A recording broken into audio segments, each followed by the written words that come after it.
Hello YouTube, this is Tofu Smurf here with my buddy PPK, What's going on?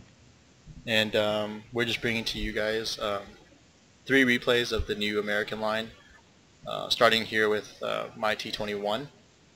Let's get this show on the road. This tank is probably not as bad as some people say it is. They make it sound like the worst thing in the world. It's not terrible. What's terrible about the tank overall is the fact that it gets matchmaking like a tier 6 scout. So expect majority of your battles to be tier 8, tier 9 battles, at least for me thus far, and granted I'm not working with the largest pool of experience playing this tank, but majority of my battles have been tier 8, tier 9 battles. This is one of the exceptions where I've gotten to a tier 7 battle. Overall, the gun's not great.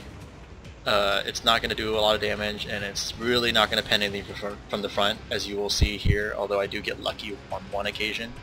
This is not a sniping tank at all. If you're going to play this tank, I would recommend playing this tank to assess what are the weak points of an enemy, where they left little holes for you to either go for arty or flank, which is what I think a good chunk of this replay is about, is the flanking. Now right here I decide, well I haven't decided yet, but I will decide that to flank this M6, because with where my E8 and the AT-15A is sitting, they should have spotted anything else if it was there, and seeing as how they spotted nothing but this M6, I figure I can get around to this guy, get some flank shots on him, make him turn his turret or something, but as you see here, free kill. And like I said, this thing is probably only good for flanking. I would never engage another tank from the front unless you're fighting a lower tier tank or the same tank.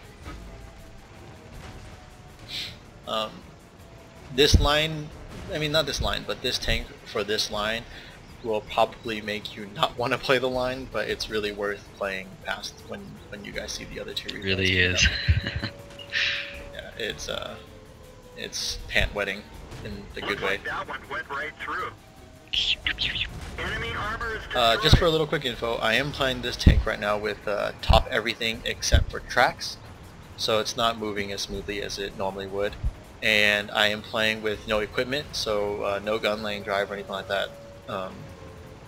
So you can tell when I was aiming at the grill how long it took to aim in, so you guys can get a hint at what it aims like. I do have 100% crew though, so there's that. Right here I decided to take a different route than the other medium, just so I can get a different angle of shots, so that no matter what we can reset the cap somehow, so that their forces aren't looking all one direction, which is a terrible ban. You were gonna fucking say something about that. Yep.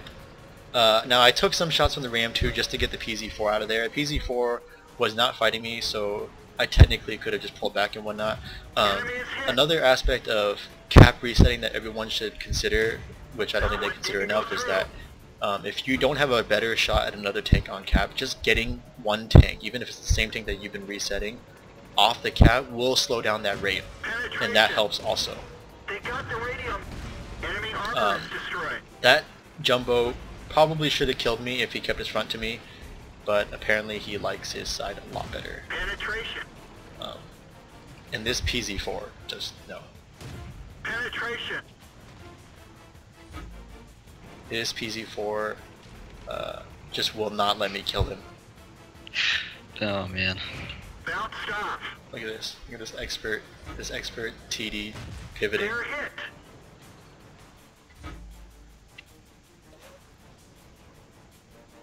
It's not like the SU-85 has a turret and just gonna pull up and shoot. Yeah. That's gotta hurt. Anyway, the next tank we're going to show you is the very next tank in the line, and it's going to bring you the T-71 replay up next. Now we have the T-71. I've heard a lot of good things about this tank. I've heard that it's basically a Chaffee with an autoloader. PPK would know more about statistically like what it does and reload times and all that. Yeah, so in this gameplay, I had just thrown on the vent What else I throw in here? Vert Stave and the Gunline Drive. So just as you see here, I'm just kind of looking around trying to see what the reticle size, how it's on the move accuracy, and how that's going to play out for me. As for the Chaffee characteristics with an autoloader, I don't relate to that too much. One, because it does have axis straightening, which basically means sitting still, holding A or D. That's not going to twist your tank without moving the axis forward or backwards. I really don't agree with the Chaffee playstyle, I guess, because this thing cannot just stay there, prolong, and go through a fight circling the whole time, shooting off 20 rounds, what have you. Definitely has a speed bonus. I mean, it's not 55 capped like the Chaffee is, or whatever it is, 50, 55. It's capped at 63, 64, and it accelerates. Since I play quite a lot of Chaffee, and then at this point, making this video, I probably played 40 games in T71. I'd say the T71 accelerates quite a bit faster and stays there easier through the corners. But as for the autoloader gameplay, it's definitely a twist on what I had already kept with the Chaffee knowledge. It's definitely a twist to what I wanted to try out with this thing. Yeah, and the thing about this new line is that I believe, at least compared to its equivalent autoloaders, they all reload faster. Yeah, at this stage with my 100% crew, with BIA on the way, not there yet, but with as many modules on the crew at 100% as possible, I was getting a 19.15 second reload, which is phenomenal for an autoloader with 6 shells. Possibility of 800, 900, 1k damage if you get there. With a fire, whatever, but you're looking at 600 to 800 damage if you get good rolls on that. Yeah, and one of the cooler things that, or maybe cool depending on if you're on the other end of it, but it bursts all its shells a lot faster than its French equivalent. Yeah, the cycle rate on this thing is much faster than any French vehicle. It caps at about 1.8 seconds in between shells, so you can get all 6 out pretty rapidly compared to other tanks. Right here, I'm coming up on the 3075. I identify him as the primary target. KV4 is slow. 3075 got shell loaded. It'd be a waste for me to waste mine on the KV3, so he gets wasted. Team is there. Really, the point of this video is to show how this tank can be used as a flanking vehicle and get in the midst of things. So they get mopped up. Cap is with 2+ people on it. Couple more on the way. I look back because I see shots coming from behind me. Look back again here, see the JT88, start taking shots at the other 71, say screw that. I'm just going to get out of his lane of fire. See plenty of time on the cap, just want to get a keen opportunity here to capitalize on them not being aware of me from their flank here. See they're still not looking at me, come to the wall. T71 still not aware. Take one shot at him. Didn't know that you could shoot through these pillars here, so I'm just kind of derping around with that, figure it out while I'm shooting at him. Mop him up. Totally KS here with that on fire. See the T25s over there. Look at my HP. Consider my options. I know he's got the 105. Reload. Taken away from the fight. Trying to keep my line of sight away from his, so I'm not connecting with his fire. T71 here, shooting at him, bunch of other shit shooting at him, whatever. Here's the Canaverin, whatever you want to call it, I have no clue. Just reloaded at this point. Again, reload speed very fast on this tank. Come over, just getting shot at by everybody. I am in no way responsible for, 1v1 in this guy or any of that's garbage here. 4 shots into him, he's dead, reloading. See the JT88 still down there, already still, a target here. They just fired. Time for me to go. T25 is obviously dead, so I'm saying, okay, I may as well just try and go find the Artie, which is probably going to be K890, J890, what have you. Just going across the tracks here, getting ready to roll over there. Yeah, on this map, the Artie spots aren't exactly going to be that great. They have, they're going to be in some assortment along the K line. Usually 1, 2, or 9, 0. Sometimes you'll see someone on a 5, 6 right behind the soccer field. But otherwise, you pretty much know where they are. So knowing where they are and knowing where that JT88 is, you have a much smoother control of this map. And probably best grill player ever. Yeah, now right here coming up in the grill, I made a pretty shitty choice. I didn't think he was going to shoot that quickly. I should have diverted way faster than that. Figured he'd, have trouble tracking me, but panic shots, does this old turn on me and, 3-second aim time shoot. Gets almost a direct hit. That probably would have ended the replay right there, but I get lucky with that. Don't get this JT, but get, bunch of shots on him. The last one would have killed him, but Tiger P had to be a total kill steal there by the Tiger P. So... Bam. Yep. 6 and kills, then, top gun. let's see. The next one is the N-Tier T57. You guys will like this. And now we are here with the N-Tier T57 Heavy. Just quick thing to say before this all starts. I've played with PPK the morning of the patch in this tank, and it is so devilish. Destroys. So in this match, platoon with one other guy, he's running a 215B. Didn't really expect to get this map with this combo. Never really get the good maps, you know, the city maps. Look on their team, see, you know, what I would assume to be a pretty good setup, with platoon 2 being an E4, a batch at an E100. I'm going to guess they're going to come down and, you know, place themselves in F2, so I'm getting ready for that. Look through the crack here, and what do I see on the map? Oh shit, it's a bat chat. It's suddenly bat chat. Suddenly bat chat. It was extremely fast cycle rate on the T57. Makes pretty short work of that. Didn't quite catch that last one. Gonna go and reload that. Reload time on this thing is about 23.43 seconds without BIA, but with vent and a 100% crew. So I see the other two are showing up here, the E4 and the E3. Excuse me, not the E3, the E5. Already getting a couple shots out there. So I don't know how I end this game with almost 7,000 damage. The 215B recently, if you didn't know, got a buff to the turret to about 254 millimeters. So platoon was just testing that out there. Bounced one from the E4. Didn't bounce any of the other ones, including the E100. So that was kind of disappointing. Getting a couple shots out on this E100 here. Set him on fire. Fourth one goes out. So he sits that out. Typical German fire. Yeah, front transmission bullshit.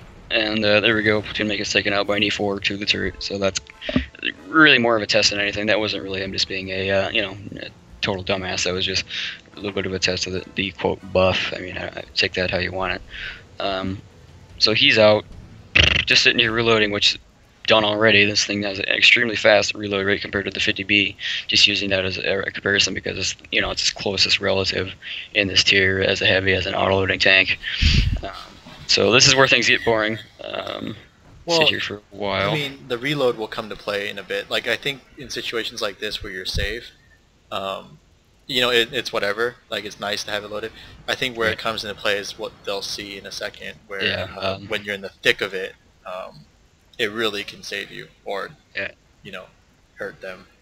Turns out the 215B was actually probably a little bit more used as a dead tank coming up here than an actual platoon member. No offense, Killswitch. Shout out to Killswitch for being the best dead platoon mate ever. Really great gameplay here in a second.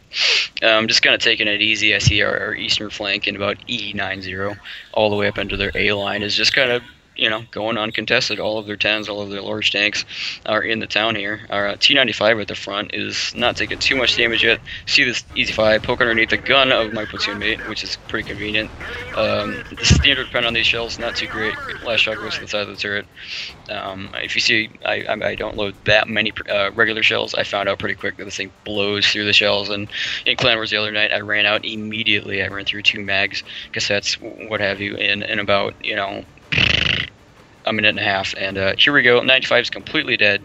I'm still using regular shells here, loaded again. This reload really helps the gameplay of this thing, what it's supposed to be able to do. Got an E100, IS-8, and a couple other ones back there. 2 E100s, and they're coming up. I do have, I believe, a Centurion behind me, a tier 9 Centurion. He gets murdered pretty soon here. I'm just putting my turret up like that because it gives me a little bit more chance of bounce if they do happen to land a shell on top of my turret there. Book back, IS-8, under chassis, whatever, medium reticle shot. Can't see anything else. 2 shots left. E100 has big front of damage. 1 shot out. Figure whatever, reload it. I only got 2 shells left in regular ammunition, so I switch over to my premium shells. Just reloading that. This is where the reload comes into play. This is where this tank really shows what it can do in its element. Really not too intelligent. All of these tanks should be coming at me at the same time. If you look at the map, we're in their base. You know, they don't have many options here. Got E100. Get a couple shots on this E100. 1 through the side, 1 through the front. Premium shells in this tank are phenomenal. See the T3 doesn't want to take another shot, poke out, get one on the back of the E100. This is where it gets awkward. Really awkward panda right now. E100, I can't back up, I can't go forwards. T3 just shot me, I'm at, what, 98 health. 5%. He's pushing me. Nothing's one-shotable. I'm reloading. I'm 3/4 done reloading. E100 is still there. I was thinking, okay, I just gotta beast this T30 shot. Just gotta beast it to slow it down. Bang. Bang, he's dead. E100 fail shot in between my turret and hole. Thank God for this slim backside turret. Come run on him. 2 shots into him. It's over. Bam. That's about the luckiest I ever got in the T57 with, what, 70-something games in the tank as for this recording, but what a phenomenal Ace Tanker game. 7,000 damage, we end up capping. No more further damage or kills here. Not quite a top gun, but who cares about that when you got a 7,000 game. Well, like I said earlier, the thing that it showcases here, and this is probably the selling point of the tank for people who want to grind up it, is for that quick mag reload and the quick cycle rate between shells. Its ability to bounce a T30. I mean, that was the top gun of T30. That saved that match pretty much for me. Team would have won regardless, but just the fact that it can consistently bounce tanks that it should be able to in its tier. It's like, I would say a T110 with an autoloader, but take away the turret can get penned pretty easy, but it is at an angle which modifies the armor value to a little bit more than what it is, 127 millimeters. So great tank. Kind of a showcase of what it can do in the right situation. I gotta say though, that E100 shouldn't have missed, that T30 shouldn't have bounced. You can say that, go on with a list of things that shouldn't happen there, but it did happen, and that's what it looks like when it goes all right. So great tank. Yeah. Anyway, we'll be doing a high tank this week with Huey, maybe PPK, and Legine, depending on who's all here at the time. And we'll try to get you guys some more live platoons hopefully this week with some of the new tanks. So please just keep looking at your your subscriptions, and hopefully we'll get a couple of videos up for you guys this week. Alright, thanks.